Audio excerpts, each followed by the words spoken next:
ప్రియమైన విద్యార్థులారా, అందరూ బాగున్నారా? అందరూ క్షేమంగా ఉన్నారా? శుభం. ఈరోజు మనం 8వ తరగతిలో ఉన్నటువంటి 6వ పాఠము తెలుగు జానపద గేయాలు. చెప్పండి, తెలుగు జానపద గేయాలు. సో ఈ పాఠాన్ని రాసినటువంటి కవి ఆచార్య బిరుదురాజు రామరాజు. ఆచార్య బిరుదురాజు రామరాజు. సో తెలుగు సాహిత్యంలోనే ఒక గొప్ప పేరుగాంచినటువంటి కవి, మరి జానపద సాహిత్యానికి ఒక నిలువెత్తు సాక్ష్యంగా ఉంటూ మరి తెలుగు సాహిత్యాన్ని సుసంపన్నం చేసినటువంటి ఒక గొప్ప కవి మన యొక్క ఆచార్య డాక్టర్ బిరుదురాజు రామరాజు గారు. వారు తెలుగు జానపద గేయ సాహిత్యము, తెలంగాణ పల్లె పాటలు, తెలంగాణ పిల్లల పాటలు, మరి ఇలాంటి ఎన్నో కావ్యాల గురించి పరిశోధన చేసి మరి అద్భుతమైనటువంటి అమోఘమైనటువంటి కావ్యాలను తెలుగు పాఠకులకి అందించినటువంటి ఒక మహోన్నతమైనటువంటి కవి మన యొక్క డాక్టర్ ఆచార్య బిరుదురాజు రామరాజు గారు. మరి వీరు వరంగల్ జిల్లాలో ఉన్నటువంటి దేవునూరు అనే గ్రామంలో వీరు జన్మించారు. కవిగా, పరిశోధకుడిగా మరియు అనువాద రచయితగా, సంపాదకుడిగా వీరు సుప్రసిద్ధుడు. ఉస్మానియా విశ్వవిద్యాలయం నుంచి తెలుగు శాఖ అధ్యక్షుడిగా, డీన్గా వీరు పనిచేయటము జరిగింది. తెలుగు జానపద గేయ సాహిత్యము మరి ఈయన రాసినటువంటి ఒక పరిశోధన గ్రంథంగా మనం చెప్పవచ్చు. మరి ఆంధ్ర ప్రయోగాలు, మరి ఆంధ్ర యోగులు, మరుగున పడినటువంటి మణిమాణిక్యాలు, ఉర్దూ, తెలుగు నిఘంటువు, తెలుగు జానపద రామాయణము, తెలంగాణ పల్లె పాటలు, తెలంగాణ పిల్లల పాటలు, ఇలాంటి ఎన్నో కావ్యాల్ని వారు రాయటం జరిగింది. మరి తెలుగు జానపద గేయాలు, గేయము అంటే పాట పాడవచ్చు లేదా లయబద్ధంగా చదవచ్చు. గేయంలో గణాలు ఉంటే ఆ గణాలనే మాత్ర గణాలు అని అంటారు. మాత్ర గణాలని అంటారు. ఈ పాఠము వ్యాసము అన్నటువంటి ప్రక్రియకు సంబంధించింది. చెప్పడం దేనికి సంబంధించింది? వ్యాసము. వ్యాసము అంటే ఏంటి? వ్యాసము అంటే ఈ పాఠ్యాంశము వ్యాసము అనే ప్రక్రియకు సంబంధించింది. వ్యాసము అనే దాన్ని ఇంగ్లీష్లో ఎస్ఏ అంటారు. ఏమంటారన్నా? ఎస్ఏ అంటారు. అంటే ఏదైనా ఒక విషయాన్ని తీసుకొని సూటిగా, స్పష్టంగా మరి చెప్పే విషయాన్ని ప్రధానంగా ఉచ్చరిస్తూ మరి దాన్ని ప్రధానంగా పెంపొందింపచేస్తూ మరి పాఠకులని ఆకట్టుకునేటట్లుగా రాసినట్లయితే దానినే వ్యాసము అంటారు. అని ఏమంటారు నాన్న? వ్యాసము అంటారు. మరి ఈ యొక్క పాఠం యొక్క ప్రధానమైనటువంటి ఉద్దేశం నేను మనం చూసాం కదా. దీని యొక్క ప్రధాన ఉద్దేశం ఏంటంటే తెలుగువారి యొక్క ఆచార సాంప్రదాయాలు, తాత్వికతను, చరిత్రను తెలిపే తెలుగు జానపద గేయాలు, వాటి యొక్క వైవిధ్యాన్ని. ఎందుకంటే సాహిత్యము అంటేనే అనేకమైనటువంటి విషయాలను బోధించేది. మరి జానపద సాహిత్యం అంటే గ్రామాల్లో ఉన్నటువంటి పల్లె ప్రజలు స్వచ్ఛమైనటువంటి తెలుగు పదాలతో, స్వచ్ఛమైనటువంటి తెలుగు నుడికారంతో, స్వచ్ఛమైనటువంటి తెలుగు పదాల మాటల అంశాలతోటి అద్భుతంగా, అమోఘంగా, మనోహరంగా మనందరికీ ఆకట్టుకుని, మన మనసుకి ఆకట్టుకునే విధంగా రాయటం, చదవటం, పాడటం మరి కేవలము జానపదులకు మాత్రమే దక్కుతుంది. మరి ఇలాంటి జానపద పాటలు కూడా అనేకమైనటువంటి మరి పాటలుగా మనకి ఇక్కడ కనిపిస్తూ ఉంటాయి. మరి ఒక జానపదము అని అంటే ఒక పదం నుంచి మరో పదానికి, వాక్యం నుంచి మరో వాక్యానికి మరి ఒక్కొక్క ప్రక్రియ, అనేకమైనటువంటి విభాగాలు ఉన్నాయి. జానపదాల్లో కూడా అనేకమైనటువంటి ప్రత్యేకతలు ఉన్నాయి. జానపదము మామూలుగా పౌరాణిక జానపదమని, చారిత్రక జానపద గేయాలని, మరి శృంగార జానపద గేయాలని, సామాజిక జానపద గేయాలని, ఇలాంటి ఎన్నో విప్లవాత్మకమైనటువంటి గేయాలు మరి ఎన్నో ఉన్నాయని చెప్పేసి మనము చెప్పవచ్చు. ఇలాంటి గేయాలు ఎన్ని ఉన్నా, ఎన్ని రకాలుగా ఉన్నా మరి వాటి యొక్క ప్రాముఖ్యత మనం ఎంత చెప్పుకున్నా కానీ అది కొదువుగానే ఉంటుంది. కాబట్టి ఇక్కడ చూడండి, చదవండి, ఆలోచించండి, చెప్పండి అన్నటువంటి అంశాలు ఇక్కడ మనం చూసినట్లయితే నేను మనం చెప్పుకున్నాం కదా. ఆ గేయం అందరికి వచ్చిందనన్నా పాడతారా మీరు అందరూ ఒకసారి? రైట్, చూడండి. చిక్కుడు పూసే చిక్కుడు కాసే తీగో నాగో ఉయ్యాల, తీగో నాగో ఉయ్యాల, చిక్కుడు తెంప ఎవ్వరు లేరు తీగో నాగో ఉయ్యాల, తీగో నాగో ఉయ్యాల, చిక్కుడు తెంప సిరాము లేరా తీగో నాగో ఉయ్యాల, తీగో నాగో ఉయ్యాల, కొంగులు పట్ట ఎవ్వరు లేరు తీగో నాగో ఉయ్యాల, తీగో నాగో ఉయ్యాల, కొంగులు పట్ట సీతమ్మ లేదా తీగో నాగో ఉయ్యాల, తీగో నాగో ఉయ్యాల, బీరలు కాసే తీగో నాగో ఉయ్యాల, తీగో నాగో ఉయ్యాల, బీరలు తెంప శివయ్య లేడా తీగో నాగో ఉయ్యాల, తీగో నాగో ఉయ్యాల, కొంగులు పట్ట ఎవ్వరు లేరు తీగో నాగో ఉయ్యాల, తీగో నాగో ఉయ్యాల, కొంగులు పట్ట పర్వతమ లేదా తీగో నాగో ఉయ్యాల, తీగో నాగో ఉయ్యాల, హై తీగో నాగో ఉయ్యాల. కాబట్టి ఇలాంటి పాటల్ని మనము జానపద గేయాలు అంటారు. చెప్పండి, ఏమంటారు వీటిని? జానపద గేయాలు. మరి ఇలాంటి జానపద గేయ సాహిత్యము తెలుగు యొక్క అభ్యున్నతి కోసము ఎంతో కృషి చేసింది అని చెప్పి మీకు గత క్లాసుల్లో కూడా నేను మీకు బోధించడం జరిగింది. కాబట్టి మరి ఈ యొక్క జానపద సాహిత్యము అనగానే మనకు గుర్తుకొచ్చేది ఖచ్చితంగా గేయమే. పల్లె ప్రజల్లో పాడుకునే పాటలు, వాళ్ళు ఆడుకునే మాటలు, వాళ్ళు ఉచ్చరించే కొన్ని ధ్వనులు, ఇవన్నీ కూడా జానపద సాహిత్యానికి ఒక నిలువెత్తు సాక్ష్యంగా మనకి కనిపిస్తూ ఉంటాయి. అందుకని ఆ పదాలను, ఆ పాటలను జానపదులు పిలుచుకునే లయాత్మక రచనలు జానపద గేయాలు.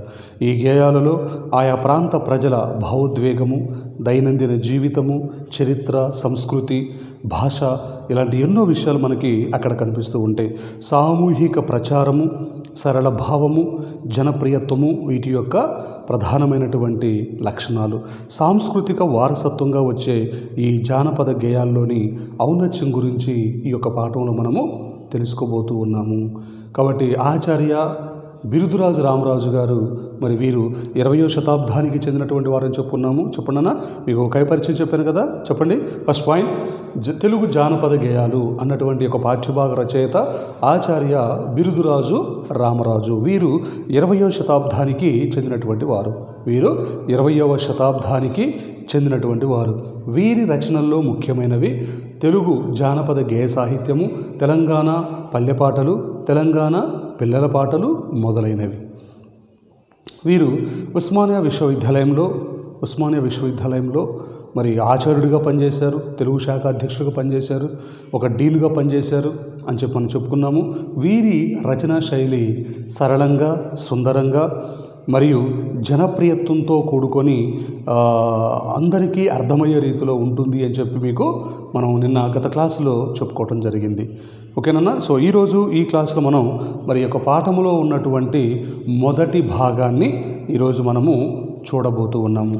మరి యొక్క మొదటి భాగంలో తెలుగు జానపద గేయ సాహిత్యాలు అనేవి అసలు ఏంటి, జానపదం అంటే ఏంటి, జానపదము అనేది ఫోక్ లోర్, సో జానపద విజ్ఞానము, ఫోక్ సాంగ్స్, జానపద గేయాలు. మరి వీటికి ఎంతో ప్రాముఖ్యత అనేది ఉంది. అనేకమైనటువంటి అంశాలతో కూడుకున్నటువంటి పాటలు, వస్తు వైవిధ్యము వీటిల్లో మనకి ప్రస్ఫుటంగా కనిపిస్తాయి. ఓకేనా? సో మరి ఈ యొక్క జానపదాల్లో ఉన్నటువంటి అంశాలు ఏంటి, మరి ఎన్ని రకాలుగా జానపద పాటలు ఉన్నాయి, ఎన్ని రకాలుగా జానపద గేయాలు ఉన్నాయి అనే అంశాల గురించి ఈరోజు ఈ క్లాస్లో మనము అధ్యయనం చేయబోతూ ఉన్నాం. Right, page number text book చూడండి అన్న, అందరూ కూడా టెక్స్ట్ బుక్ తీసుకోండి, రాతాంశాల పుస్తకం దగ్గర పెట్టుకోండి, ఒక పెన్, పెన్సిల్ ఇవన్నీ కూడా దగ్గర పెట్టుకోండి. నేను చెప్పేటప్పుడు జాగ్రత్తగా వినండి, వాటి కింద అండర్లైన్ చేయండి, మంచిగా నీట్గా మరి చదువుకుంటూ నేర్చుకుంటూ ప్రతి విషయాన్ని కూడా క్లారిటీగా అర్థం చేసుకోవడానికి మనము ప్రయత్నం చేయాలి. ఓకేనా? రైట్, చూడండి పేజీ నెంబర్ 58. ఇతర భాషలలోని జానపద గేయాలులాగే తెలుగు జానపద గేయాలు కూడా విలక్షణమైనటువంటి సాహిత్య సాంస్కృతిక విలువలు సంతరించుకున్నాయి.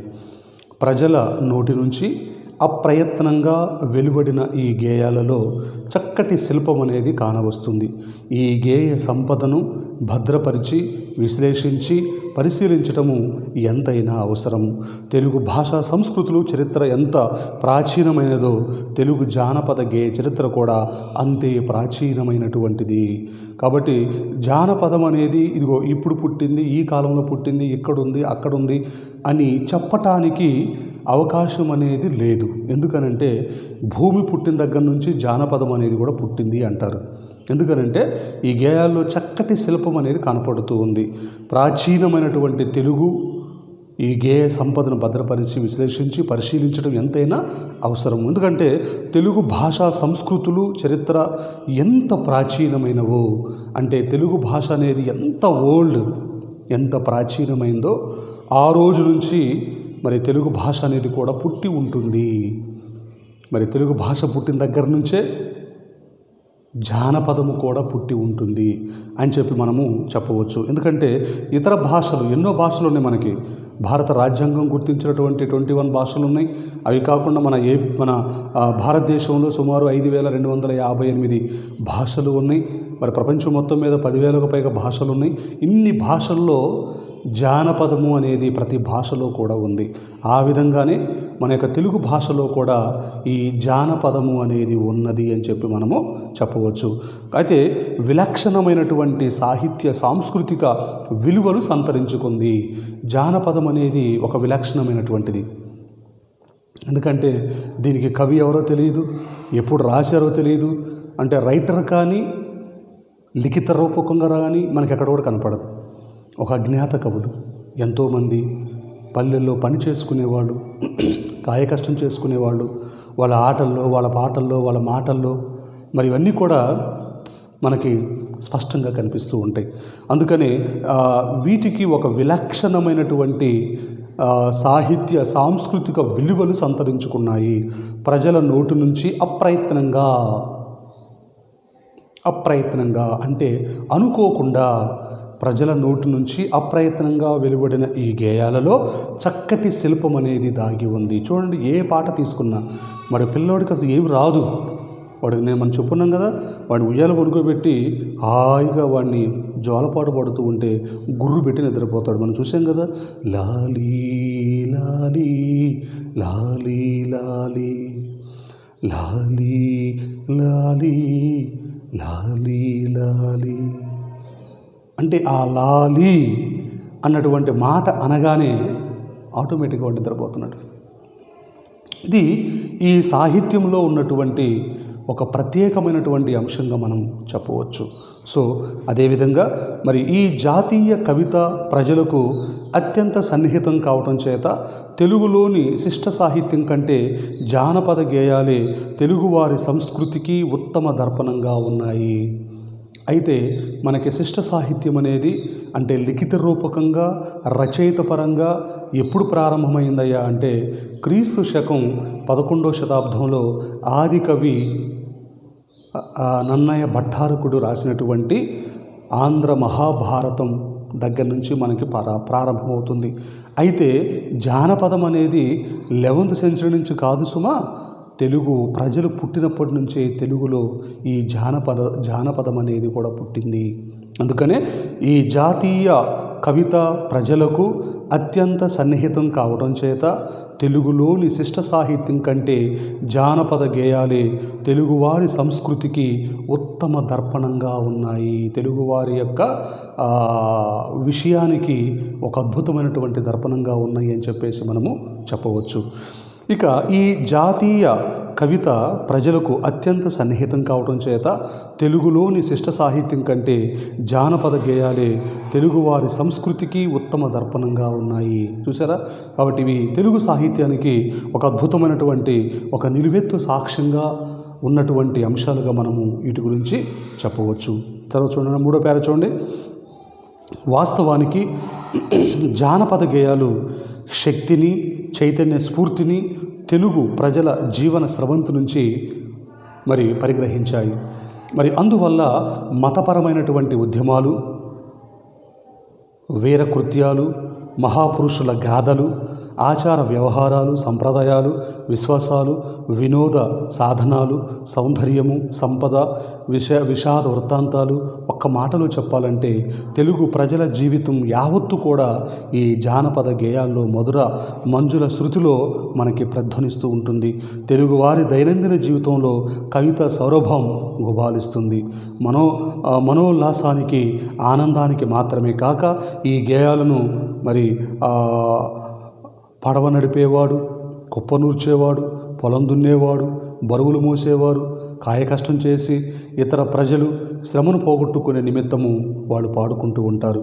వీళ్ళంతా కూడా పాడుకుంటూ ఉంటారు. వీటిలో సరళమైనటువంటి భావాలు, ఇతివృత్తము అనేవి ఉంటాయి. ఇందలి కవితను ఆస్వాదించేందుకు కేవలము మేధస్సు కంటే మృదు హృదయం అనేది అవసరము. తెలుగు జానపద కవిత ఎంత సుసంపన్నమైనదో, ఎంత వైవిధ్యం కలదో ఈ వ్యాసంలో చూసేందుకు మనం ప్రయత్నము జరుగుతూ ఉంది. కాబట్టి మరి వాస్తవానికి జానపద గేయాలు శక్తిని, చైతన్య స్ఫూర్తిని తెలుగు ప్రజల జీవన స్రవంతి నుంచి పరిభ్రమించాయి. కాబట్టి ఈ యొక్క జానపద పాటలు ఎక్కడి నుంచి పుట్టాయంటే జానపద శక్తిని, చైతన్య స్ఫూర్తిని, తెలుగు ప్రజల జీవన స్రవంతిని, వాటిలో నుంచి జానపదం అనేది పుట్టింది. అందువల్ల మతపరమైనటువంటి ఉద్యమాలు, వీర కృత్యాలు, మహాపురుషుల గాథలు, ఆచార వ్యవహారాలు, సంప్రదాయాలు, విశ్వాసాలు, వినోద సాధనాలు, సౌందర్యము, సంపద, విషాద వృత్తాంతాలు. ఒక్క మాటలో చెప్పాలంటే తెలుగు ప్రజల యొక్క గుండెల్లో వాళ్ళు చేసే ప్రతి పనిలో, ప్రతి మాటలో, ప్రతి లయలో జానపదం అనేది ఉంది. కాబట్టి ఇవి ఎలా పుట్టినాయి అంటే ఆనాడు మరి వీళ్ళు చేసే కృత్యములు, పనులు, అనేక రకాలైనటువంటి పనులు వాళ్ళు చేస్తూ ఉంటారు. ఆటల్లో, మాటల్లో, పాటల్లో మరి లయాత్మకత అనేది ప్రస్ఫుటంగా కనిపిస్తూ ఉంటుంది. అందుకని జానపద సాహిత్యము ఒక గొప్ప మనోహరమైనటువంటి సాహిత్యంగా మనం చెప్పుకుంటూ ఉన్నాము. కాబట్టి మరి వాస్తవానికి జానపద సాహిత్యం అనేది గ్రామాల్లో ఉన్నటువంటి ఆచార వ్యవహారాల నుంచి, సంస్కృతి సాంప్రదాయాల నుంచి, మరి మత ఉద్యమాలకు సంబంధించి, వీర కృత్యాలకు సంబంధించి, విశ్వాసాలకు సంబంధించి, వినోద సాధనాలకు సంబంధించి, సౌందర్యము, సంపద, విషాద వృత్తాంతాలు, ఇలాంటి వాటిలో నుంచి పెళ్ళిళ్ళు, పేరంటాలు, పూజలు, పునస్కారాలు, ఇలాంటి వాళ్ళు చేసుకునే పనులను బట్టి జానపదం అనేది పుట్టింది అని చెప్పి మనము చెప్పవచ్చు. మరి అంతేకాదు కాయ కష్టం చేసుకునే ప్రజలు, మరి అటువంటి వారు పడవ నడిపేవారు. మనం చెప్పున్నాం కదా, పడవ నడుపుతూ ఉన్నామంటే ఆ పడవ ముందుకు పోవాలంటే అది ఎంతో కష్టంతో కూడుకున్న పని. మరి వాళ్ళు దాంట్లో తెడ్డి వేసి దాని విధంగా అంటూ ఉంటే తప్ప ఆ పడవ అనేది ముందుకి పోవటానికి ఆస్కారం అనేది ఉండేది కాదు. అందుకని వాడు ఏం చేస్తాడు, పడవ నడిపేవాడు మరి దాని నిండా కూడా అనేకమైనటువంటి వాళ్ళందరినీ కూడా ప్రయాణికులను కూర్చోబెట్టి మరి ఒక తెడ్డు సహాయంతో దాన్ని విధంగా వెనక్కంటూ ఉంటే ఆ పడవ ఆ విధంగా ముందుకు పోవటానికి ఆస్కారం అనేది ఉంటుంది. అందుకని వాడు పట్టుకొని హైలస హైలస హైలసో హైలస హైలస హైలస హైలసో హైలస పడవ వెళ్ళిపోతుంది, ఓ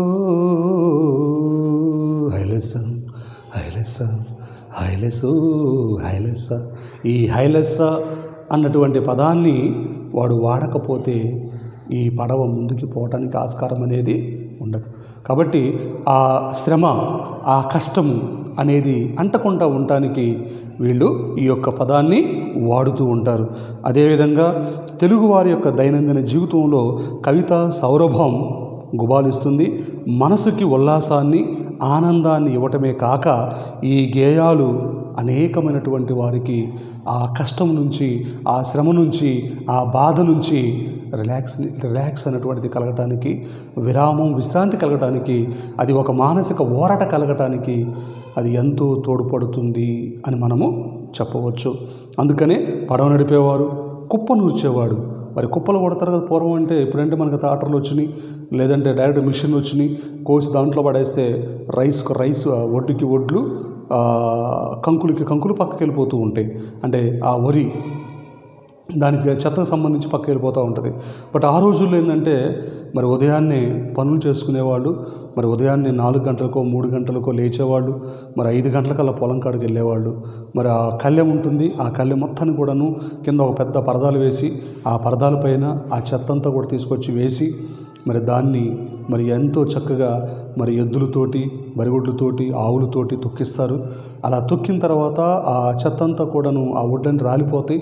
మరి అవన్నీ తీస్తూ ఉంటారు. ఇంకా దానికి ఏమైనా ఉంటే ఒక బల్ల ఉంటుంది, ఆ బల్ల పైన తీసుకొని ఆహం ఆహం ఆహం అని చెప్పి ఆ గడ్డి పరకల్ని, వరి ధాన్యంతో ఉన్నటువంటి గడ్డి పరకల్ని ఆ బల్లకేసి కొడుతూ ఉంటారు. దీన్నే కుప్ప నూర్చటము అంటారు.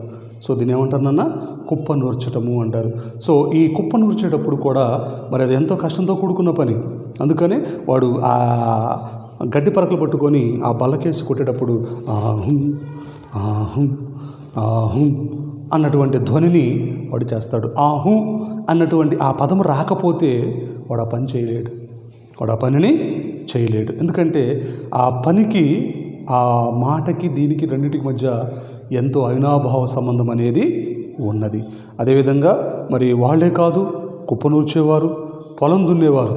పొలం దున్నుతున్నటువంటి ఏరువాక సాగారో రన్నా చిన్నన్న, నీ కష్టమంతా తీరును రో రన్నా చిన్నన్న, ఏరువాక సాగను రో రన్నో చిన్నన్న, నీ కష్టమంతా తీరెను రో రన్నో చిన్నన్న అంటూ వాళ్ళు అరక దున్నుతూ ఆ అరకని పొలం మధ్యలో దున్నుతున్నప్పుడు ఇలాంటి పాటలు పాడుతూ ఉండే హై హై హై హై చల్ చల్ అంటూ ఆ ఎద్దులను తోలుతున్నప్పుడు, ఆ దున్నపోతులను తోలుతున్నప్పుడు, ఆ నాగలి పట్టి ఆ పొలాన్ని దున్నుతున్నప్పుడు అలాంటి దృశ్యాల్లో మరి యొక్క పాటలు ఎంతో అద్భుతంగా, మరి ఎంతో మనోహరంగా, అబ్బరపరిచే విధంగా, మనసుకి ఆహ్లాదం కలిగించే విధంగా చాలా చాలా బ్యూటిఫుల్గా ఉంటాయి ఇవన్నీ పాటలు కూడాను.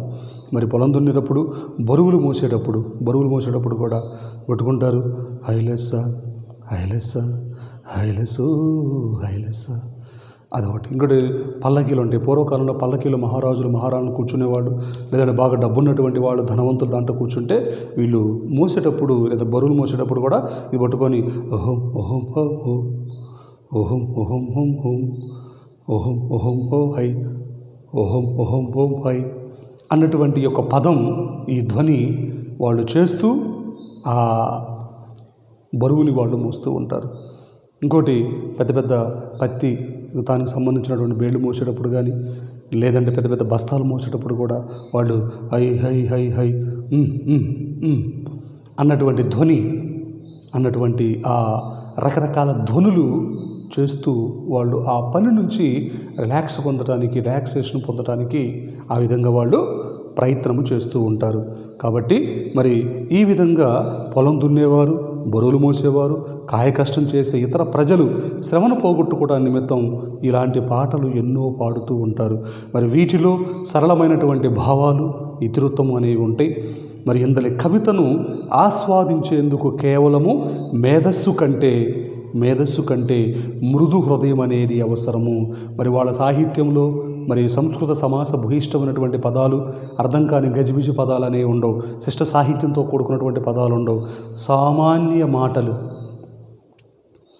మనం పాడుకున్నాం కదా. వెన్నెలొచ్చిందోయ్ మామ వెన్నెలొచ్చిందోయ్, వెన్నెలొచ్చి హోరుమంటూ ఏరు పొంగిందోయ్ మామ గుండె నిండిందోయ్, వెన్నెలొచ్చిందోయ్ మామ వెన్నెలొచ్చిందోయ్, వెన్నెలొచ్చి హోరుమంటూ ఏరు పొంగిందోయ్ మామ గుండె నిండిందోయ్, వేగు చుక్క పొడమకుండా సందరాన సాగినావు, నింగి చుక్క రాని వచ్చే ఎంత జాగేలోయ్ మామ జాలి లేదు రోయ్, ఎన్నెలొచ్చిందోయ్ మామ ఎన్నెలొచ్చిందోయ్, వెన్నెలొచ్చి హోరుమంటూ ఏరు పొంగిందోయ్ మామ గుండె నిండిందోయ్.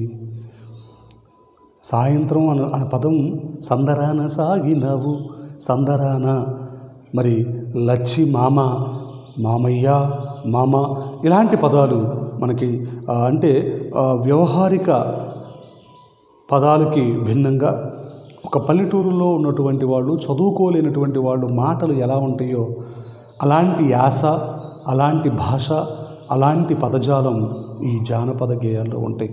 అందుకని లక్ష్మి అనే పదాన్ని వాడు ఏమంటాడు, లచ్చే లచ్చే అనే పదం వాడతాడు.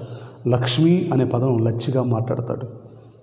విద్య అనే పదాన్ని విద్యగా మారతాడు. మీకు తెలుసు కదా నాన్న, ప్రకృతి వికృతులు, ప్రకృతి పదాలు కాకుండా వికృతి పదాలు వీళ్ళు మాట్లాడుతూ ఉంటారు. అంటే సంస్కృత తుల్యంబగు భాష తద్భవంబు అన్నటువంటి గ్రామ్య భాషని ప్రధానంగా తీసుకొని వీళ్ళు రకరకాల పదాలతోటి ఈ యొక్క జానపద గేయాలు పాడుతూ ఉంటారు అని చెప్పి మనము మరి ఈ యొక్క పదాలను బట్టి, ఈ యొక్క మాటలను బట్టి మనము చెప్పవచ్చు. ఇక పౌరాణిక గేయాలు, ఇక ఈ యొక్క జానపద గేయాల్లో అనేకమైనటువంటి గేయాలు మనకి కనిపిస్తూ ఉంటాయి. అలాంటి గేయాల్లో ఇప్పుడు ఈరోజు మనం చెప్పుకునే గేయాలు ఏంటంటే పౌరాణిక గేయాలు. చెప్పండి అన్న, పౌరాణిక గేయాలు.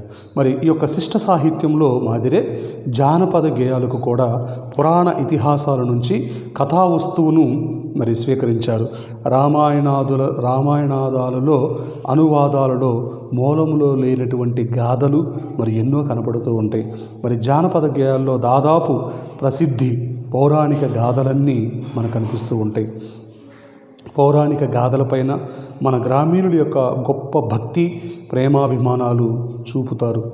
మరి పురాణాలలోని అమూల్యమైనటువంటి ఉపదేశాలను విద్యావంతులు వాటిని చదువుకొని అర్థం చేసుకుంటారు. కాగా పామరులు వాటిని జానపద గేయాల ద్వారా గ్రహిస్తారు. పామరులు ఈ ఉపదేశాలను అర్థం చేసుకునే విధంగా జానపద గేయాల్లో పొందుపరిచారు. రామాయణము, మహాభారతము, భాగవతము, పురాణాలు వారి వారి అభిష్టానికి అనుగుణంగా రూపు ధరించాయి. మరి శిష్ట సాహిత్యంలో మాదిరే ఇతర గాథల కంటే రామాయణ సంబంధమైనటువంటి జానపద గేయాలే అధికంగా ఉన్నాయి. కాబట్టి మరి తెలుగులో శిష్ట సాహిత్యానికి సంబంధించి జానపద సాహిత్యం అనేది కూడా ఇది ఒక ప్రత్యేకమైనటువంటి అంశంగా మనకి ఇక్కడ బోధిస్తూ ఉన్నాడు. మరి వాటిల్లో పౌరాణిక గేయాలు, పౌరాణికం ఏంటంటే ప్రాచీనమైనటువంటిది పౌరాణికము అని. అంటే రామాయణము, భారతము, భాగవతము, పురాణాలు, ఇతిహాసాలు మరి ఇలాంటి వాటిని ప్రధానంగా తీసుకొని మరి యొక్క జానపద గేయాలు వాళ్ళు ఆలపిస్తూ ఉంటారు. అందుకని శిష్ట సాహిత్యంలో ఉన్నటువంటి మాదిరిగానే జానపద సాహిత్యాల్లో కూడా ఒక అద్భుతమైనటువంటి, అమోఘమైనటువంటి, మనోహరమైనటువంటి విషయాల్ని ఇక్కడ మనకి కూలంకషంగా బోధిస్తూ ఉన్నారు. సో అందుకంటే శిష్ట సాహిత్యానికి జానపద సాహిత్యానికి ఒక ప్రత్యేకత అనేది ఉంటుంది. శిష్ట సాహిత్యము సాంప్రదాయబద్ధంగా పండిత సమూహము ఆమోదయోగ్యంగా చదువుకున్నటువంటి వారికి విజ్ఞానం కలిగించే విధంగా ఉంటుంది. కానీ జానపదం అనేది సామాన్య ప్రజలు, సామాన్య మనుషులు మరి వాళ్ళకి యోగ్యంగా ఉండేటట్లుగా, వారికి అనుకూలంగా ఉండేటట్లుగా, మరి వారు పాడుకోవటానికి లయబద్ధంగా ఉండేటట్లుగా మరి వారు ఆలపిస్తూ ఉంటారు. సో అందుకనే ఈ యొక్క జానపద సాహిత్యంలో ఒక ప్రత్యేకత అన్నటువంటిది ఒక విభిన్నమైనటువంటి అంశాలను జోడించే విధంగా ఉంటుంది అని చెప్పి మనము ప్రస్ఫుటంగా చెప్పవచ్చు. సో అందుకనే ఇక్కడ కూడా ఏమంటాడంటే చూడండి, శిష్ట సాహిత్యంలో మాదిరే జానపద గేయాలు కూడా పురాణ ఇతిహాసాల నుంచి కథా వస్తువును స్వీకరించారు.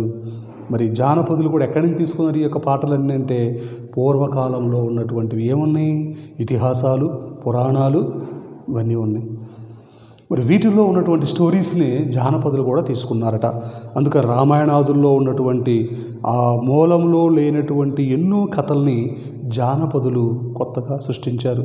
మరి జానపద గేయాల్లో చాలా ప్రసిద్ధమైనటువంటి పౌరాణిక గాథలన్నీ కూడా ఉన్నాయి. పౌరాణిక గాథలపైన మన గ్రామీణులు గొప్ప భక్తి ప్రేమాభిమానాలు చూపుతారు. పురాణాలలోని అమూల్యమైనటువంటి ఉపదేశాలను విద్యావంతులు వాటిని చదువుకొని అర్థం చేసుకుంటారు. కాగా పామరులు వాటిని జానపద గేయాల ద్వారా గ్రహిస్తారు. కాబట్టి గొప్ప గొప్ప కవులు, పెద్దవాళ్ళు వీళ్ళందరూ రాసినటువంటి వాటిని కేవలము పెద్దవాళ్ళు మాత్రమే గ్రహించి వాటిని వాళ్ళు మాత్రమే రాయటానికి ప్రయత్నం చేస్తారు. కానీ ఇక్కడ మరి యొక్క జానపదులు, ఎందుకంటే పల్లెటూరులో ఉన్నటువంటి వాళ్ళు మరి వీళ్ళకి చదువు రాదు, జ్ఞానం లేదు. మరి ఇలాంటి వాళ్ళు ఏం చేస్తారంటే ఆ కథల్లో ఉన్నటువంటి ఏదైనా ఒక ఇతృత్వాన్ని తీసుకొని దాన్ని పే చేసుకొని దాన్ని ప్రధానంగా తీసుకొని వీరు అద్భుతమైనటువంటి అమోఘమైనటువంటి మరి పాటల్ని వాళ్ళు పాడుకోవటానికి లయబద్ధంగా చదువుకోవటానికి మరి ఎంతో చక్కగా ఉంటుంది. కాబట్టి వీటిని పామరులు ఈ ఉపదేశాలను అర్థం చేసుకునే విధంగా జానపద గేయాలు పొందుపరిచారు. రామాయణము, మహాభారతము, భాగవతము, పురాణాలు వారి వారి అధిష్టానికి అనుగుణంగా రూపొందించారు. మరి శిష్ట సాహిత్యంలో మాదిరి ఇతర గాథల కంటే కూడా రామాయణ సంబంధమైనటువంటి జానపద గేయాలే అధికంగా ఉన్నాయి.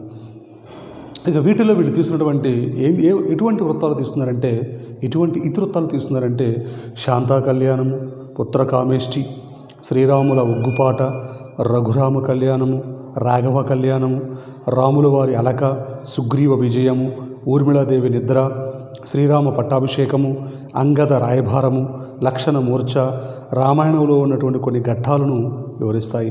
తెలుగు వారికి ముఖ్యంగా స్త్రీలకు సీతమ్మ ఆరాధ్య దైవము, సీత పుట్టుక, సీత కళ్యాణము, సీత అత్తవారింటి పంపుట, సీత సమర్థ, సీత శుభగోష్ఠి, సీత గడియ, సీత వామన గుంటలు, సీతమ్మ వారి అలుక, సీత అగ్ని ప్రవేశము, సీత చెర, మాయలేడి పాట మొన్నగునవి సీతాదేవిని గురించినటువంటి పాటలు.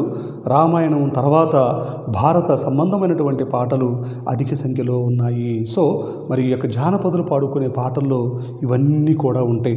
శాంత కళ్యాణం అంట, పుత్ర కామేష్టి అంట, శ్రీరాముడు అంటే రామాయణంలో ఉన్నటువంటి అనేకమైనటువంటి ప్రక్రియలు అంటే అనేక పార్ట్స్ ఏమున్నాయి. రాముడి యొక్క పట్టాభిషేక మహోత్సవం, రాముడి యొక్క వనవాసము, మరి లక్ష్మణుడు ఊర్మిళాదేవి యొక్క నిద్ర, ఓకే. సో సీత సమర్థ, మరి సీత పుట్టుక, సీత కళ్యాణము, మరి సీత చెర, సీత గడియ, సీత వామన గుంటల, సీత అమ్మవారి యొక్క అలుక. సో ఇలాంటి మాయాలేడి పాట, ఇలాంటి ఎన్నో అద్భుతమైనటువంటి జానపద గేయాల్ని వీళ్ళు ఆలపిస్తూ ఉంటారు, నేర్చుకుంటూ ఉంటారు.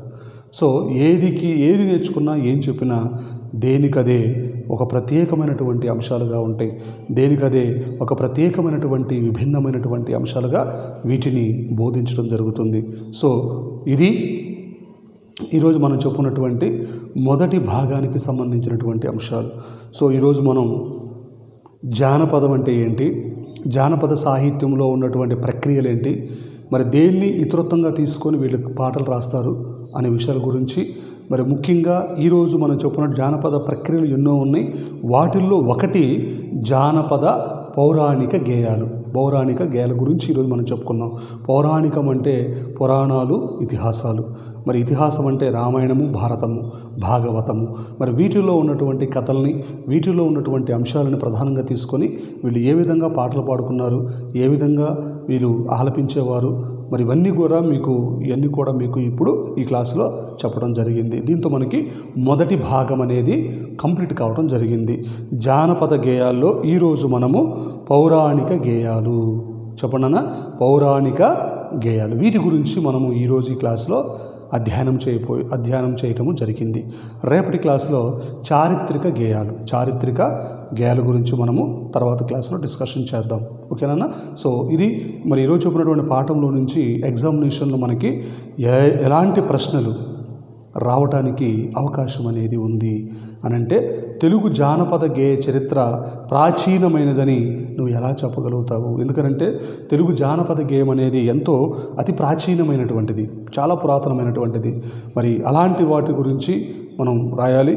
రెండవది, పౌరాణిక గాథలపై గ్రామీణులకు ఉండే భక్తి భావం ఎట్లాంటిది? ఇది రెండవ ప్రశ్న. మరి రెండు ప్రశ్నలకి జవాబులు మీరు మీ యొక్క హోంవర్క్ బుక్లో రాసుకొని రావాలి.